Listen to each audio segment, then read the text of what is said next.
And Allah subhanahu wa ta'ala boasting to the angels saying, look at these people. What is it that these people want from me? مَا أَرَادَ هَؤُلَاء. Look at them, my servants, coming out in this open plain. Bear witness, O my angels, I have forgiven all of them. I'm going to make it short because of the obvious. What makes people get soaked on a Friday afternoon to come to Salat al-Jum'ah, and especially those that are on the outside, may Allah subhanahu wa ta'ala make it easy for them, and those that walked in and got their clothes soaked, what makes you take off of your work, if you had work, sacrifice an hour of earning to come to this masjid, except for the love of Allah subhanahu wa ta'ala? And I want us to just seize this point on the idea of sacrifice and how that plays into our Ramadan goals and how that plays into our relationship with Allah subhanahu wa ta'ala.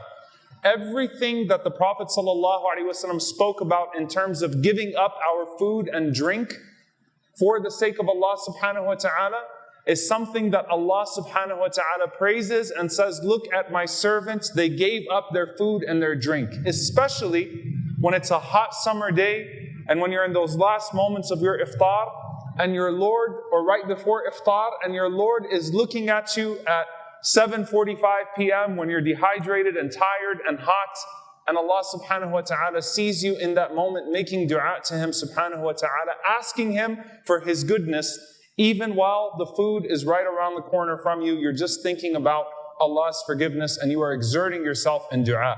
How does Allah subhanahu wa ta'ala look at you on the day of Arafah? I know it's not Hajj time yet, but may Allah subhanahu wa ta'ala write it down for us. Allahumma ameen. The day of Arafah, when the people are gathered, dusty, tired, sleep schedule off, with their hands raised for hours. And Allah subhanahu wa ta'ala boasting to the angels saying, look at these people.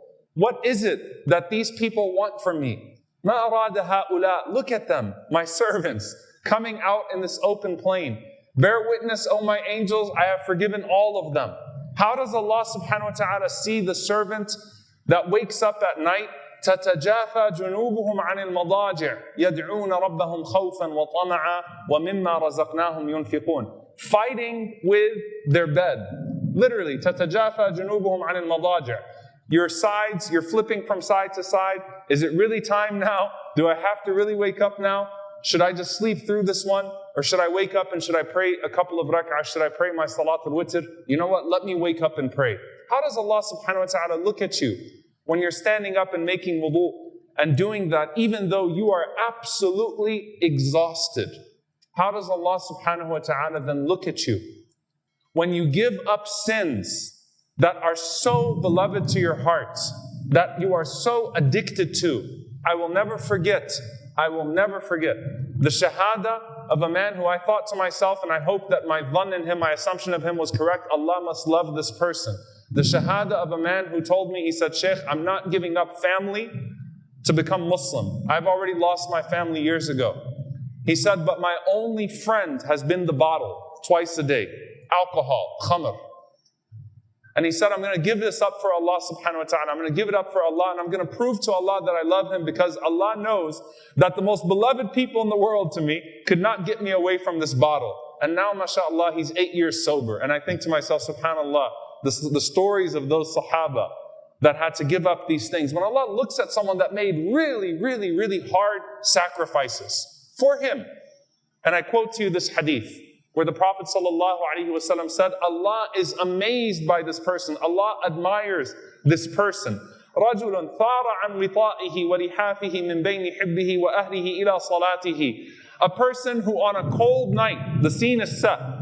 It's a cold night and you don't have heaters, and we remember the winter storm. A cold night gets up in the middle of the night from a comfortable bed, leaves their lover, leaves their spouse, leaves their comfortable bed on a cold night and goes and freezes themselves making wudu, and stands up and calls upon Allah subhanahu wa ta'ala. فَيَقُولُ اللَّهُ عَزَّ وَجَلَّ لِلْمَلَائِكَةِ. Allah subhanahu wa ta'ala calls the angels. This is not just for everyone standing in Arafah. This is for the individual. And says about that individual to all of these angels. Imagine all of them looking in at you, at this one bedroom. And Allah subhanahu wa ta'ala says, "Unzuru ila abdi." Look at this servant of mine. Look at this servant of mine. ثَارَ عَنْ فِرَاشِهِ وَوِطَائِهِ مِنْ بَيْنِ حِبِّهِ وَأَهْلِهِ إِلَى صَلَاتِهِ رَغْبَةً فِي مَا عِنْدِي وَشَفَقَةً مِمَّا عِنْدِي. He left all of that, a comfortable night, a comfortable bed, the person he loves most, to a place of extreme discomfort, putting cold water on himself on a cold night. All of that out of fear of what is with me and out of hope for what is with me. Out of fear and hope. يَدْعُونَ رَبَّهُمْ خَوْفًا وَطَمَعًا. They call upon Allah out of fear and hope.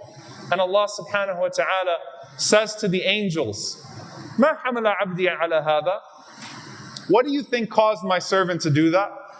And they say to Allah subhanahu wa ta'ala, رَبَّنَا رَجَاءَ مَا عِنْدَكَ. Oh Allah, out of hope is with what is with you. فَيَقُولُ فَإِنِّي قَدْ أَعْطَيْتُهُ مَا رَجَى وَآمَنْتُهُ مِمَّا خَافَ. He says that I have given them what they sought. أقول قولي هذا واستغفر الله لي ولكم ولسائر المسلمين فاستغفروه إنه هو الغفور الرحيم. الحمد لله رب العالمين والصلاة والسلام على رسوله الكريم وعلى آله وصحبه أجمعين. We ask Allah subhanahu wa ta'ala to accept our sacrifice and to protect us in this life and the next. We ask Allah subhanahu wa ta'ala to give us the best of this life and the next. وأقم الصلاة وصلى اللهم وسلم على نبينا محمد وعلى آله وصحبه أجمعين.